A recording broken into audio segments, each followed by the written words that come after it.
तो समझावत थी कि ये राजा हाँ एक से 5 लगा कह दिया कि ये राजा ना सो गई ना ही कुछ छोड़ कैसे कहती है अरे तेरी सब हिले दारे दारे दारे दारे दारे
देखिए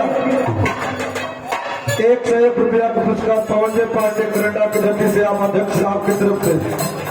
101 रुपया का पुरस्कार और भैया के कमल चरण ने कोट बड़ा बा सकल पंच के भोजपुर में वो छोटे पड़ लगी बा और क्या बात कि राजा नाश हो जाइए पिए के बाद तो ललका पिया लेकिन हल्का पिया हल्का पिया लेकिन कम पिया ओहू में रंग पिया नाम बात पाई पिया के ना आदत सुनला खासियत अरे पाऊ पिया राजा जी ए सैया सैया सैया अरे पाऊ पिया राजा भला बात की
सवेर महीने में हररुआ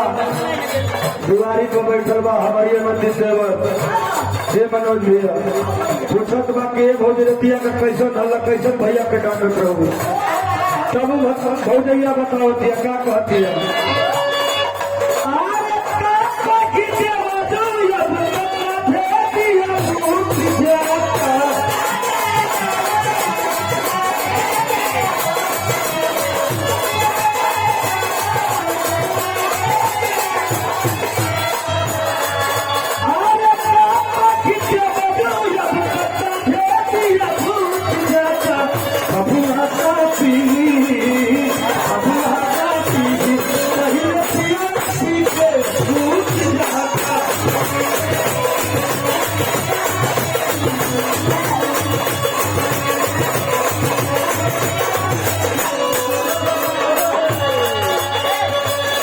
ठीक है।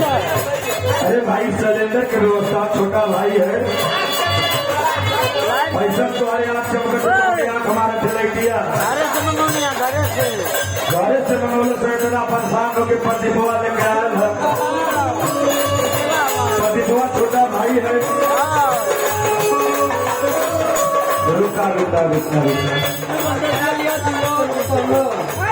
अरे ऐसे नहीं रे खन्ना मखना रे मेरा बदलिया सुनी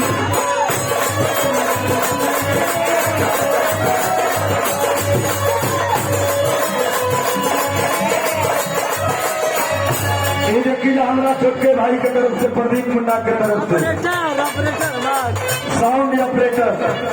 प्रदीप देश का साउंड सेट करे वाला और यहाँ लेकिन खराब करे एक बेर सेट कई लड़का कहीं भी नहीं कोनो दिक्कत ना अरे भाई चला कोनो बात नहीं ऐसे नहीं है खत्म खाना रे मेरा बदलिया सुनी